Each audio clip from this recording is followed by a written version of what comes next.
ओम शांति, ओम शांति, ओम शांति। मैं आत्मा अपने आत्मिक स्वरूप में स्थित हूँ, अपने परम पिता परमात्मा के साथ। मैं आत्मा अपने आत्मिक स्वरूप में स्थित होकर परमात्मा की मुरली सुन रही हूँ। बहुत ध्यान से, बहुत एकाग्रता से। यह स्मृति रखते हुए कि आज मेरे बाबा ने मेरे लिए क्या कहा है, मुझे किस बात पर अटेंशन रखना है, कौन से गुण धारण करने हैं। मैं आत्मा स्थित हूँ अपने आत्मिक स्वरूप में। शिव बाबा मेरे सामने मस्तक के ऊपर विराजमान है और ब्रह्मा बाबा से उनके मुख कमल के द्वारा मैं बाबा की साकार मुरली सुन रही हूँ।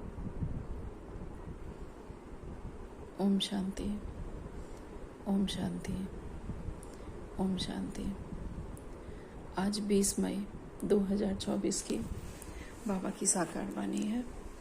बाबा कहते हैं, मीठे बच्चे, तुम बाप से भक्ति का फल लेने आए हो। जिन्होंने जास्ती भक्ति की होगी वही ज्ञान में आगे जाएंगे।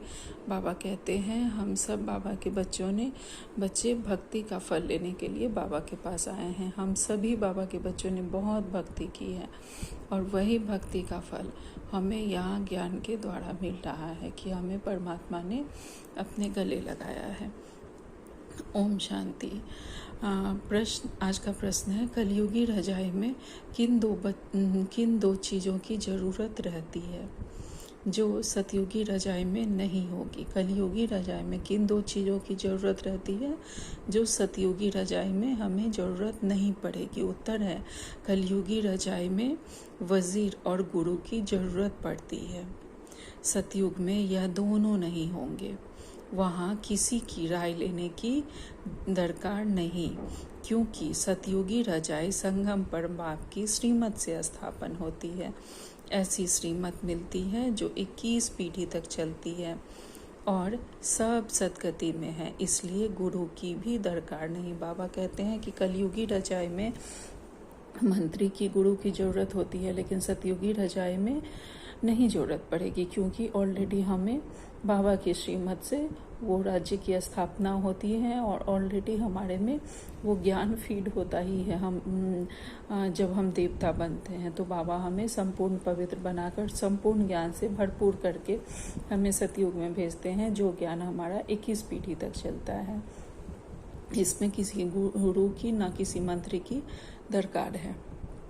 ओम शांति। ओम शांति का अर्थ क्या है? स्वधर्म में बैठो या अपने को आत्मा समझ बैठो तो शांत में बैठो, इसको कहा जाता है स्वधर्म में बैठना। भगवानुवाद, स्वधर्म में बैठो।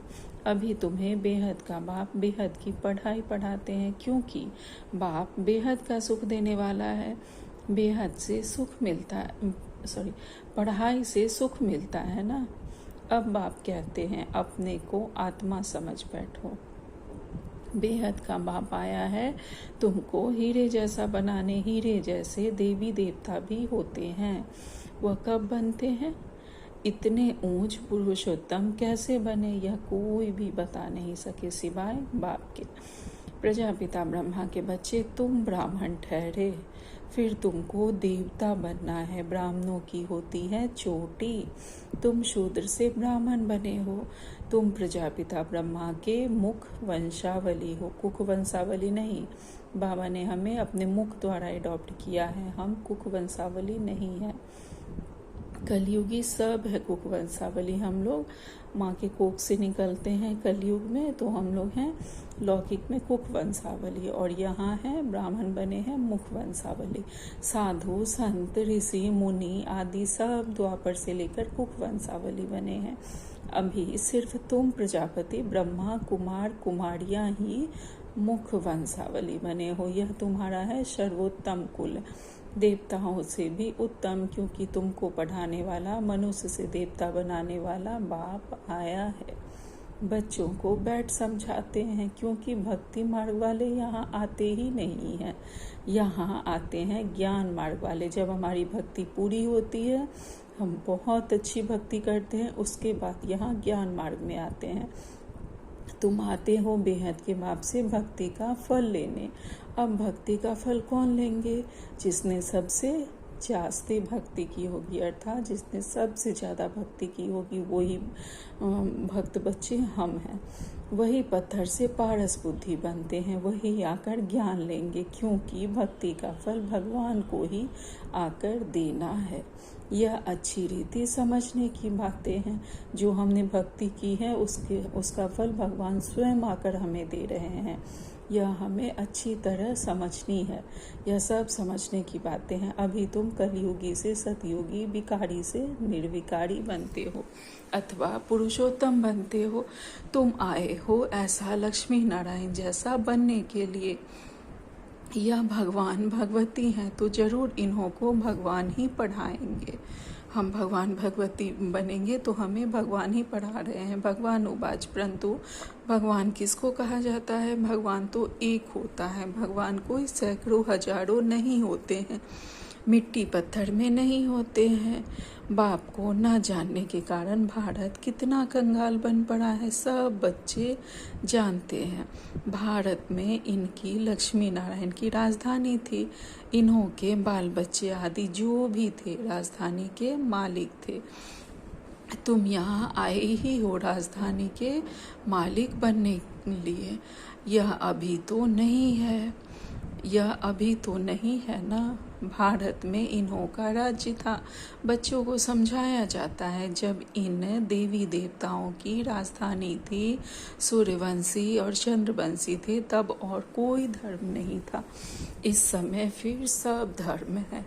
यह धर्म है नहीं। यह जो फाउंडेशन है, जिसको धूर कहा जाता है, इस समय मनुष्य सृष्टि रूपी झाड़ का थोड़ सारा सड़ गया है। बाबा कहते हैं यह जो है, यह कोई धर्म नहीं है, बल्कि यह एक फाउंडेशन है। यह एक संस्था है जिसके द्वारा आदि सनातन देवी देवता धर्म का फाउंडेशन पड़ रहा है। बाबा कहते हैं जो भी झाड़ था वो सारा सड़ गया है, अब सिर्फ जड़ रह गया है। आगे कहते हैं बाबा, बाकी सब खड़े हैं, अब उन सब की आयु पूरी होती है। यह मनुष्य सृष्टि रूपी वेराइटी झाड़ है। भिन्न नाम रूप देश काल अनेकानेक है ना। कितना बड़ा झाड़ है, बाप समझाते हैं। कल्प कल्प यह झाड़ जर्जरीभूत तमो प्रधान होता जाता है। बाबा कहते हैं यह जो कल्प वृक्ष रूपी झाड़ है, यह जो भी है वो सारा सड़ता जा रहा है। झाड़ तो बहुत लंबा, बहुत बड़ा हो गया है, अर्थात इसमें से तरह तरह के धर्म वाले सब निकल गए हैं। लेकिन जो नीचे जड़ है, जो मेन जहाँ पे था आदि सनातन देवी देवता धर्म से जब ये शुरू हुआ था सृष्टि चक्र, वो चीज़ वो सड़ गया है। और झाड़ लेकिन बहुत बड़ा खड़ा है। भिन्न नाम रूप देश काल अनेकानेक है ना। कितना बड़ा झाड़ है, बाप समझाते हैं। कल्प कल्प यह झाड़ जर्जरीभूत तमो प्रधान होता जाता है, अर्थात यह झाड़ अब जर्जरीभूत हो गया है, तमो प्रधान हो गया है। और जब यह तमो प्रधान जर्जरीभूत हो जाता है, तब हमारे बाबा आते हैं। तुम मुझे पुकारते हो बाबा, आओ हम पतितों को आकर पावन बनाओ। हे पतित पावन कहते हैं तो निराकार बाप ही याद आता है। साकारी तो कभी याद नहीं आएगा। पतित पावन सदगति दाता है ही एक। जब सतयुग था तो तुम्हारी सदगति थी, अभी तुम पुरुषोत्तम संगम युग पर बैठे हो। बाकी और सब कलयुग में हैं। तुम हो पुरुषोत्तम संगम युग पर उत्तम ते उत्तम पुरुष व ऊंच ते ऊंच गाया जाता है एक भगवान। ऊंचा तेरा नाम, ऊंचा तेरा धाम, ऊंचे ते ऊंच रहते हैं ना परम धाम में। यह बड़ा सहज समझने का है। सतयुग, त्रेता, द्वापर, कलयुग, फिर है संगम युग। इसका किसको भी पता नहीं है सिवाय हम बच्चों के ड्रामा में। यह भक्ति मार्ग भी बना हुआ है। ऐसे नहीं कह सकते कि बाबा फिर यह भक्ति मार्ग क्यों बनाया है, यह तो अनादि है। मैं बैठ तुमको यह ड्रामा का राज समझाता हूँ। मैंने बनाया हो तो फिर कहेंगे कब बनाया। बाप कहते हैं यह अनादि है ही, शुरू कब हुआ यह सवाल नहीं आ सकता। अगर कहेंगे फलाने समय शुरू हुआ तो कहेंगे बंद कब होगा, परंतु नहीं, यह तो चक्र चलता ही रहता है। तुम चित्र भी बनाते हो ब्रह्मा विष्णु शंकर का। यह है देवताएं त्रिमूर्ति दिखाते हैं, उसमें ऊंचते ऊंच शिव को दिखाते नहीं हैं, उनको अलग कर देते हैं। ब्रह्मा द्वारा स्थापना सो तो अब हो रही है। तुम अपनी राजधानी स्थापन कर रहे हो। राजधानी में तो सब प्रकार के पद होते हैं। प्रेसिडेंट है, प्राइम मिनिस्टर है, चीफ मिनिस्टर है, यह सब होते हैं राय देने वाले। सतयुग में राय देने वाले कोई चाहिए नहीं। अभी जो तुमको राय अथवा श्रीमत मिलती है वह अविनाशी बन जाती है। अभी देखो कितनी राय देने वाले हैं, ढेर के ढेर हैं। पैसे खर्च कर मिनिस्टर आदि बनते हैं राय देने के लिए। खुद गवर्नमेंट भी कहती है यह करप्टिव है, बहुत खाते हैं। या तो है ही कलयुग, वहाँ तो ऐसे होते नहीं। वजीर आदि की दरकार नहीं रहती। यह मत 21 जन्म चलती है, तुम्हारी सदगति हो जाती है। वहाँ तो गुरु की भी दरकार नहीं रहती। सतयुग में न गुरु न वजीर रहता है। अभी तुमको श्रीमत मिलती है अविनाशी 21 पीढ़ी के लिए, 21 बुढ़ापे के लिए। बूढ़ापन फिर शरीर छोड़ जाए, बच्चा बनेंगे। जैसे सर्प एक खाल छोड़ दूसरी लेते हैं। बाप समझाते हैं मीठे मीठे बच्चों, तुम ब्राह्मण ब्राह्मणियाँ हो, ग्रंथ में भी पढ़ते सुनते तो सब हैं। मूत पलीती कपड़ धोए, भगवान को बुलाते हैं। इति कपड़ा हम आत्माओं का धुलाई करो, अर्थात हमारा जो ये शरीर रूपी कपड़ा गंदा हो गया है वह हम बाबा को कहते हैं कि बाबा हम आत्माओं के इन वस्त्रों की धुलाई करो। अब बदले में बाबा हमें कितना कुछ देते हैं। हम सब आत्माओं के बाबा आकर हमारा कपड़ा साफ करो। शरीर को तो नहीं धोना है, आत्माओं को धोना है, क्योंकि आत्मा ही पतित बनी है। ये आत्मा भी पतित है तो शरीर भी पतित बनती है। और जब आत्मा ज्ञान सुनकर पवित्र बनती है तो शरीर भी पवित्र बन जाता है। पतित आत्माओं को आकर पावन बनाओ। तो बाप बच्चों को समझाते हैं, मीठे मीठे बच्चों मुझे यहाँ आना पड़ता है। मैं ही ज्ञान का सागर हूँ, पवित्रता का सागर हूँ। तुम बेहद के बाप से बेहद का वर्षा लेते हो। हद के बाप से हद का वर्षा मिलता है। हद के वर्षे में दुख बहुत है, इसलिए बाप को याद करते हैं। अथाह दुख है। बाप ने कहा है यह 5 विकारों रूपी रावण तुम्हारा सबसे बड़ा दुश्मन है। यह आदि मध्य अंत दुख देते हैं। हे मीठे बच्चों, अगर इस जन्म में ब्राह्मण बनकर काम पर जीत पहनी तो जगत जीत बनेंगे। तुम पवित्रता धारण करते हो देवता बनने के लिए। तुम आए हो आदि सनातन देवी देवता धर्म स्थापन करने। यह है पुरुषोत्तम संगम युग। इसमें पुरुषार्थ कर पावन बनना है। कल पहले जितने पावन बने थे सूर्यवंशी चंद्रवंशी घराने के, वह जरूर बनेंगे। टाइम तो लगता है ना। बाप युक्ति बहुत सहज बताते हैं। अब बाप के बच्चे बने हो, यहाँ तुम किसके पास आए हो? वह तो है निराकार। उसने इस शरीर का लोन लिया है, ब्रह्मा बाबा के शरीर का। वह खुद बताते हैं यह है बहुत जन्मों के अंत के भी अंत का जन्म। तो यह हुआ सबसे जास्ती पुराना तन। मैं आता ही हूँ पुरानी रावण की आसुरी दुनिया में। और फिर उनके शरीर में जो अपने जन्मों को नहीं जानते हैं, अर्थात ब्रह्मा बाबा के शरीर में आते हैं जो अपने जन्मों को नहीं जानते हैं। यह है बहुत जन्मों के अंत का जन्म, जबकि इनकी वानप्रस्थ अवस्था है, तब मैं इनमें प्रवेश करता हूँ। गुरु भी हमेशा वानप्रस्थ अवस्था में किया जाता है। कहते हैं ना, 60 तो लगी लाट, घर में रहेंगे तो बच्चों की लाट लगेगी, इसलिए भागो घर से। अर्थात पहले के ज़माने में 60 के होते थे तो फिर तीर्थ यात्रा सब पर निकल जाते थे। बच्चे ऐसे होते हैं जो बाप को लाठी मारने में भी देरी नहीं करते हैं। कहेंगे कहाँ मरे तो धन हमको मिले। वानप्रस्थियों के लिए बहुत सत्संग करते हैं। तुम जानते हो सर्व का सद्गति दाता एक है, वह संगम युग पर ही आते हैं। सतयुग में जब तुम सद्गति पाते हो तो बाकी सब शांति धाम में रहते हैं, अर्थात सब आत्माएं नहीं आती हैं, बहुत सारी आत्माएं परम धाम में ही रहती है। इसको कहा जाता है सर्व की सद्गति। बाप के सिवाय और कोई तो सद्गति दाता हो नहीं सकता। ना कि इसको श्री कह सकते, ना श्री अर्थात श्रेष्ठ होते हैं देवताएं। श्री लक्ष्मी, श्री नारायण उनको कहा जाता है। उन्हों को बनाने वाला कौन? श्री शिव बाबा को ही कहना चाहिए। तो बाप भूले सिद्ध कर बताते हैं, तुमने इतने गुरु किए फिर भी ऐसा ही होगा, फिर वही गुरु आदि करेंगे, चक्र फिर रिपीट होगा, अर्थात कल बाद फिर से यही सब होगा जो अभी हुआ है। जब तुम स्वर्ग में रहते हो तो वहाँ है सुखधाम, पवित्रता, सुख, शांति सब वहाँ है। वहाँ झगड़ा आदि होता नहीं, बाकी इतने सब शांति धाम में चले जाते हैं। भल सतयुग को लाखों वर्ष कह देते हैं। बाप कहते हैं लाखों वर्ष की बात है ही नहीं, यह तो 5000 वर्ष की बात है। कहते भी है मनुष्य के 84 जन्म। दिन प्रतिदिन सीढ़ी नीचे उतरते तमो प्रधान बनते जाते हैं। तो बाप समझाते हैं यह भी ड्रामा बना हुआ है। एक्टर्स होकर ड्रामा के क्रिएटर, डायरेक्टर, मुख्य एक्टर को ना जाने तो क्या कहेंगे। बाप कहते हैं इस बेहद के ड्रामा को कोई भी मनुष्य मात्र नहीं जानते। यह बाप आकर समझाते हैं। कहते भी हैं शरीर लेकर पार्ट बजाते हैं तो नाटक हुआ ना।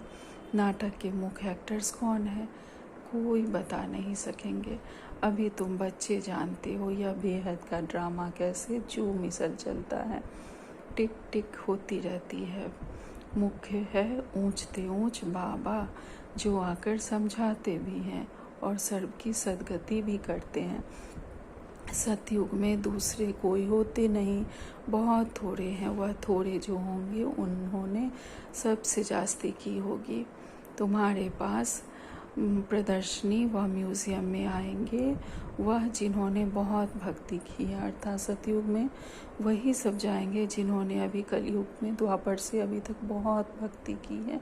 वही म्यूज़ियम में घूमने या कहीं से भी ज्ञान को सुन के उससे अट्रैक्ट होकर यहाँ आएंगे। जिन्होंने बहुत भक्ति की है वही ब्राह्मण बच्चे बनेंगे, फिर देवता बन के सतयुग में जाएंगे। एक शिव की भक्ति करना इसको कहा जाता है अव्यभिचारी भक्ति। फिर बहुतों की भक्ति करते व्यभिचारी बन पड़ते हैं। अभी तो बिल्कुल तमो प्रधान भक्ति है, पहले सतो प्रधान थी, फिर सीढ़ी उतरते तमो प्रधान बने हैं। ऐसी हालत जब होती है तब बाप आते हैं सबको सतो प्रधान बनाने। इस बेहद के ड्रामा को भी तुम अभी जानते हो। अच्छा, मीठे मीठे से खिलते बच्चों प्रति माता पिता बाप दादा का याद प्यार और गुड मॉर्निंग। रूहानी बाप की रूहानी बच्चों को नमस्ते। हम सब रूहानी बच्चों की रूहानी माता पिता बाप दादा को याद प्यार, गुड मॉर्निंग और नमस्ते नमस्ते नमस्ते। शुक्रिया मेरे माँ बाप, आपका लाख लाख शुक्रिया। धारणा के लिए मुख्य सार है बेहद बाप से बेहद का वर्षा लेने के लिए पावन हमें ज़रूर बनना है। जब अभी पवित्रता का वर्षा लो अर्थात काम जीत बनो तब जगत जीत बन सकेंगे। दूसरी पॉइंट है बेहद बाप से पढ़ाई पढ़कर स्वयं को कौड़ी से हीरे जैसा बनना है। बेहद का सुख लेना है, नशा रहे। मनुष्य से देवता बनाने वाला बाप हमारे सम्मुख है। अभी है हमारा यह सर्वोत्तम ब्राह्मण कुल। आज बाबा ने हमें वरदान दिया है, श्रेष्ठ सेवाधारी भव, ज्ञान संपन्न दाता बन, सर्व आत्माओं के प्रति शुभ चिंतक बनने वाले श्रेष्ठ सेवाधारी भव। ज्ञान संपन्न दाता बनकर हम सर्व आत्माओं के प्रति शुभ चिंतक बनने वाले सबसे श्रेष्ठ सेवाधारी आत्माएं हैं। शुभ चिंतक बनने का विशेष आधार शुभ चिंतन है। शुभ चिंतक हम तभी बन सकते हैं जब किसी के लिए भी हमारा चिंतन शुभ होगा। जो व्यर्थ चिंतन व पर चिंतन करते हैं वह शुभ चिंतक नहीं बन सकते। शुभ चिंतक मनियों के पास शुभ चिंतन का शक्तिशाली खजाना सदा भरपूर होगा। भरपूरता के कारण ही औरों के प्रति शुभ चिंतक बन सकते हैं। शुभ चिंतक अर्थात सर्व ज्ञान रत्नों से भरपूर ऐसे ज्ञान संपन्न दाता ही चलते फिरते हर एक की सेवा करते श्रेष्ठ सेवाधारी बन जाते हैं। अर्थात शुभ चिंतक वही बन सकते हैं जो सभी ज्ञान रत्नों से भरपूर हैं। ऐसे ही जो बाबा के बच्चे ज्ञान से संपन्न होंगे वह चलते फिरते किसी की भी मनसा वाचा कर्मणा किसी तरह सेवा करके श्रेष्ठ सेवाधारी बन जाते हैं। और शुभ चिंतक हम तभी बन सकते हैं जब हमारे पास व्यर्थ नहीं होगा। किसी का व्यर्थ दिखता भी है तो उसकी नेगेटिविटी ना देके सिर्फ हमारी नज़र उसके गुण पर जाए, उसमें क्या पॉजिटिव है क्या गुण है उस पे हमारी नज़र जाए, तभी हम शुभ चिंतक बन सकते हैं।